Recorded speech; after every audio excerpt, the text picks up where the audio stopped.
En la década de 1920 y 1930, los grandes avances en el campo de la física inspiraron a un grupo de pensadores que comenzaron a reunirse en Viena para discutir sobre filosofía.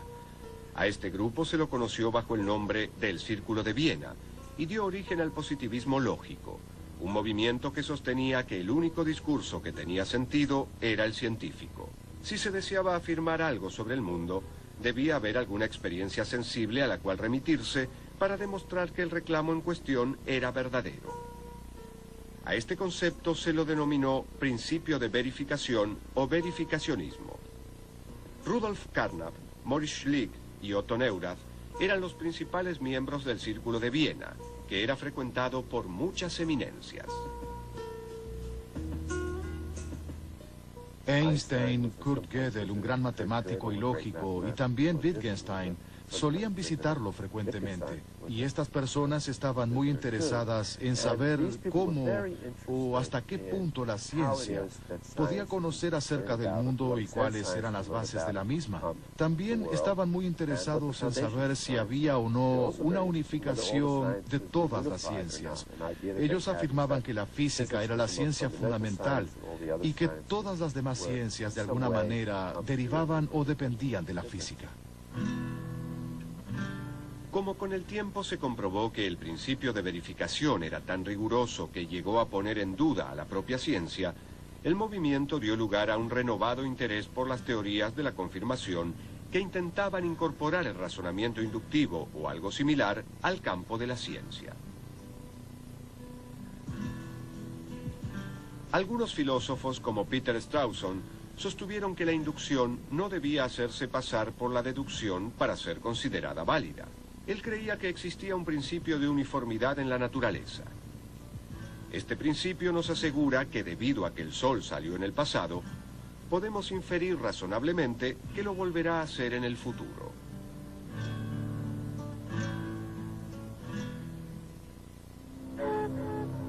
El filósofo austríaco Karl Popper sostuvo que los científicos no infieren teorías de la observación imparcial de los hechos, sino todo lo contrario. Todos los problemas e hipótesis anteriores guían sus observaciones. En claro contraste con el verificacionismo del Círculo de Viena, Popper remarcó la importancia del criterio de falsabilidad. Una teoría no debe ser aceptada a menos que pueda determinarse qué experiencia o hecho demostrarían su falsedad. La tarea del científico es formular teorías y contrastarlas con sus observaciones. Si la hipótesis resiste la prueba de refutación, puede aceptarse provisionalmente. La gran ventaja de la falsación sobre la verificación es que 1000 observaciones no bastan para verificar una teoría, pero una sola es suficiente para refutarla. Popper tenía una visión general muy interesante sobre la naturaleza y el desarrollo de la ciencia y del conocimiento científico. Y pensaba que de hecho cualquier teoría que hubiera sido formulada sería refutada eventualmente, ya que podemos adquirir cada vez más conocimiento y nuestras respuestas pueden estar cada vez más cerca de ser correctas y verdaderas. Y era poco probable que alguna vez diéramos de manera exacta con una teoría completamente verdadera. Popper pensaba que el razonamiento inductivo era una especie de ilusión óptica. Sostuvo que utilizamos un método de prueba y error que puede parecer inductivo, pero cuya estructura lógica era completamente diferente. Las conjeturas son nuestros globos de ensayo.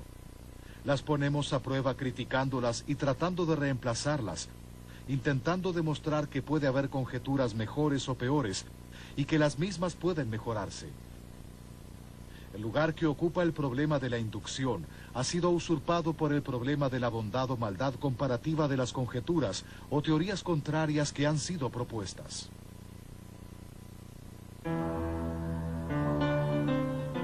El filósofo estadounidense Nelson Goodman argumentó contra la existencia de la lógica inductiva formal. Su obra, Nuevo enigma de la inducción, intentó demostrar que para cada hipótesis confirmada por la evidencia, existe un número infinito de hipótesis alternativas que son contradictorias con la primera, pero que también podrían ser confirmadas por dicha evidencia. En otras palabras, una teoría nunca puede confirmarse por medio de la observación. En un artículo publicado en 1947, Nelson Goodman, un filósofo maravilloso, relacionó las leyes con la inducción de un modo extraordinario. Y hoy en día, este tema es frecuentemente abordado, sugiriendo que las únicas hipótesis que pueden ser proyectadas de manera inductiva son las hipótesis tipo ley, es decir, las hipótesis que se asemejan a las leyes en otros aspectos, además de sus características sintácticas. Una manera de rescatar a la inducción es dejar de querer alcanzar la certeza de la deducción y, en lugar de ello, luchar por lograr la probabilidad estadística. La teoría de la confirmación bayesiana, que recibió su nombre en honor al matemático inglés del siglo XVII, Thomas Bayes, es un método de inferencia estadística que combina el sentido común y la evidencia observacional para posibilitar la inducción dentro de un mundo incierto. Es un modelo de realidad en el que se prefiere utilizar el concepto probablemente en lugar de siempre.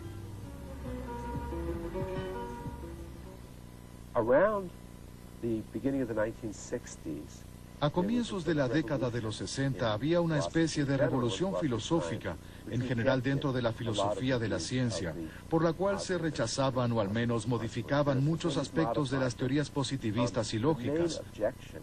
La principal objeción que se hacía en ese momento era que los filósofos de la ciencia de la época no tomaban a la historia de la ciencia y a la práctica real de los científicos en sus laboratorios y sus estudios con la seriedad del caso. Tampoco tenían en cuenta la influencia ejercida sobre la ciencia por diversos acontecimientos generales, culturales, políticos y sociológicos. La crítica más penetrante e interesante en este aspecto fue la del historiador de la ciencia Thomas Kuhn, quien estaba muy interesado en la evolución de la ciencia a lo largo del tiempo. Él propuso una tesis muy interesante. En cualquier momento dado, los científicos trabajan dentro de un determinado paradigma. Esto es, un conjunto de ideas y teorías básicas, una serie de problemas a resolver, ciertos métodos experimentales y ciertos tipos de soluciones particulares que sirven como soluciones eficaces para los problemas.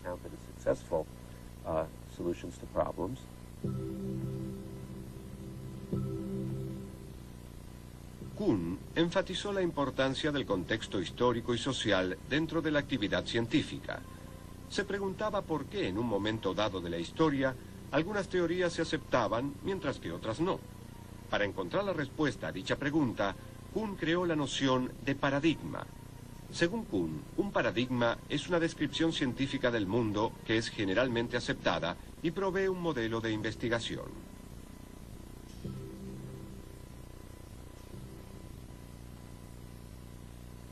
La existencia del paradigma establece el problema que debe resolverse. Una de las cosas que adquiere una comunidad científica con un paradigma es un criterio para seleccionar problemas que, mientras se dé por sentado el paradigma, puede suponerse que tienen solución. Kuhn creía que Popper no había comprendido cómo progresaba la ciencia. La ciencia no se ocupa de crear teorías y luego confirmarlas o rechazarlas, sino más bien de solucionar problemas. El proceso sistematizado de resolución de problemas es lo que Kuhn denominó ciencia normal.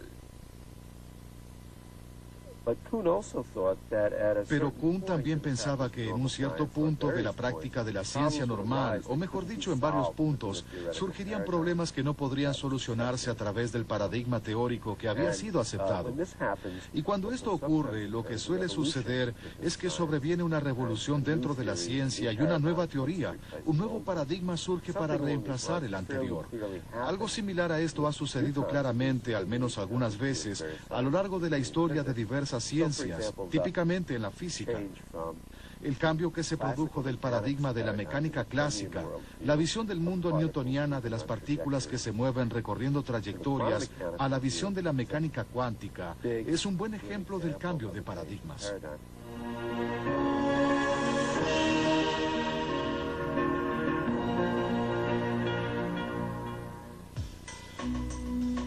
El siglo XX estuvo dominado por dos hallazgos en el campo de la física cuya rareza fascinó a los filósofos: la mecánica cuántica y la relatividad.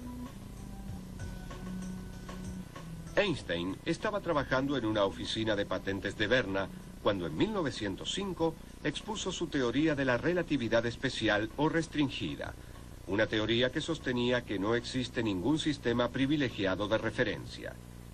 Dentro de la idea de naturaleza de Einstein, solo existe el movimiento relativo. Es imposible situar en forma objetiva un fenómeno cualquiera en el espacio y en el tiempo. Luego, en su teoría de la relatividad general, Einstein intentó unificar bajo un mismo principio la inercia y la gravedad, dos fuerzas de la naturaleza que se habían mantenido separadas desde el advenimiento de la física newtoniana.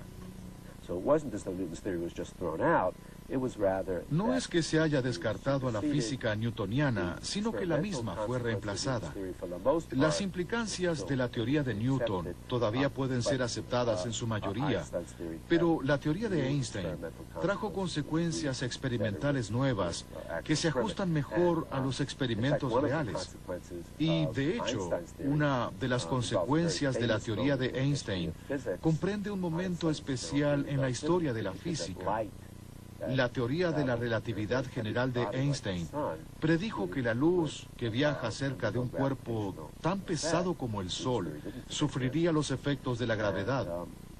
La teoría de Newton no postulaba esto, y en la década de 1920, Sir Arthur Eddington organizó la observación de un eclipse solar en la que habría de medirse si realmente la luz de las estrellas lejanas se desviaba al pasar cerca del Sol. Y de hecho descubrieron que los resultados se acercaban más a lo propuesto por la teoría de Einstein que la de Newton.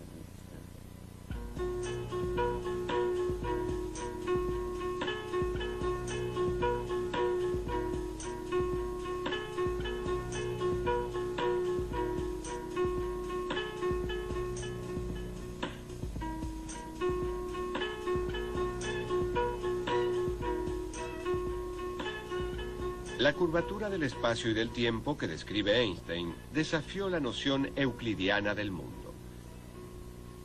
Casi de la noche a la mañana, las nociones clásicas de espacio, tiempo, materia y movimiento pasaron a ser obsoletas. Había surgido un nuevo paradigma con implicancias que trascendieron el campo de la física. El segundo hallazgo importante de la física del siglo XX fue la mecánica cuántica.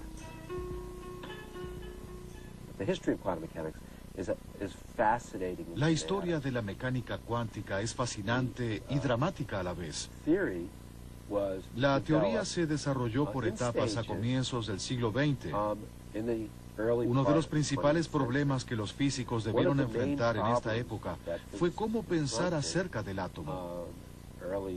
En un principio, al átomo se lo consideraba como una especie de sistema planetario en miniatura, con el núcleo en el centro y los electrones orbitando alrededor del átomo. Pero la teoría de la luz de Maxwell predijo que si una carga eléctrica se mueve de la manera en que los electrones se mueven alrededor del átomo, entonces debería irradiar luz, y al irradiar luz debería perder algo de su movimiento y eventualmente caer dentro del núcleo del átomo. Por supuesto, si así es como se comportan los átomos, entonces el universo habría de colapsar. Y queda claro que ello no sucede. Con lo cual, algo estaba equivocado.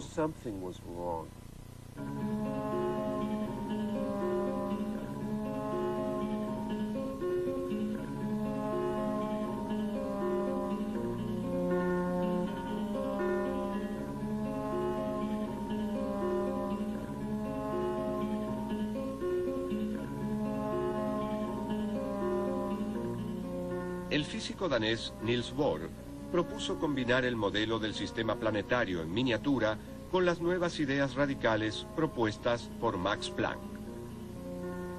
Planck sugirió que los electrones existen a niveles de energía fijos que están a una distancia fija del núcleo.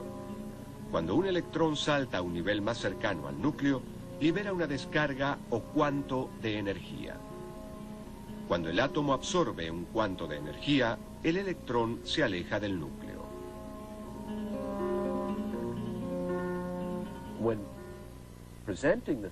Al presentar la teoría, los físicos dirán a menudo que es posible realizar mediciones y determinar la posición dentro de un área muy pequeña de una partícula, un electrón, pero no es posible hacer simultáneamente mediciones de su velocidad y viceversa. Y esta visión fue desarrollándose. Y de hecho las partículas atómicas, los electrones y demás, no tienen simultáneamente posición y velocidad. Por supuesto, si uno se detiene a pensar en ello un momento, si uno considera a los electrones como partículas, ¿qué significa que algo tenga una posición pero no tenga velocidad? No me refiero a que no se conozca su velocidad, sino que no tiene velocidad. O bien, ¿qué significa que algo tenga una velocidad dada pero no una posición determinada? Todo esto es muy extraño. Y se vuelve aún más extraño. Einstein respondió a las aparentes contradicciones con la mecánica cuántica y se encendió la polémica entre la teoría de la relatividad y la teoría cuántica. La teoría cuántica desarrollada por Bohr y Heisenberg sostenía que podía haber electrones en situaciones fácilmente reproducibles en las que dichos electrones en sí no tenían posiciones y velocidades determinadas, sino que sus posiciones y velocidades estaban interrelacionadas. ¿Qué significaba esto? Bueno, dada la visión instrumental que Bohr tenía sobre la mecánica cuántica, quería decir que si se realizaba cierta medición y se obtenía cierto resultado de este electrón, ello nos diría qué resultado se debería obtener al realizar una medición en aquel electrón, ya sea de su velocidad o de su posición. Y Einstein dijo, si al medir este electrón modifico el hecho de que no tenga una posición determinada a que sí la tenga, y ello a su vez hace que otro que no tenía una posición determinada pase a tenerla sin que yo intervenga en absoluto, debe ser que dicho cambio se produce instantáneamente y a través del espacio. Y Einstein creía que eso era absurdo. Pensaba que de hecho ello violaría su teoría de la relatividad especial. Entre los aspectos característicos de la teoría cuántica se encuentra la noción de que dos objetos que están en diferentes posiciones pueden interactuar simultáneamente. Un efecto que Einstein denominó acción fantasmal a distancia. También desarrolló la noción de superposición, el principio según el cual, mientras no se pueda observar un objeto, el mismo se encuentra en todos los estados posibles de manera simultánea. El acto de la observación es lo que hace que un objeto esté limitado a una sola posibilidad. Una vez dije que existen muchas interpretaciones sobre la mecánica cuántica. Cada una de ellas recibe el apoyo de su creador y 6 amigos suyos. Y me han dicho que mencionar 6 es ser demasiado optimista. Entonces se presenta esta extraña situación en la que tenemos una teoría, sabemos cómo usarla, sabemos cómo hacer predicciones. Y para muchas personas como los positivistas, ello ya sería suficiente. Pero para muchos físicos y muchos filósofos no lo es, pues desearíamos tener algún tipo de comprensión acerca de lo que dicho formulismo expresa. El debate entre estos dos sistemas radicalmente diferentes, el físico y el metafísico, todavía permanece encendido. Por un lado, los físicos cuánticos emplean el cálculo estadístico y el principio de la incertidumbre, mientras que Einstein señalaba que Dios no juega a los dados con el universo. La teoría cuántica sugiere una realidad física azarosa y discontinua en la que las causas pueden tener efectos simultáneos a distancia, mientras que la teoría de la relatividad percibe al cosmos como algo relacional y continuo. Entonces, científicos y filósofos continúan entablando un intenso e ininterrumpido diálogo para lograr dar una explicación acerca de la naturaleza del mundo.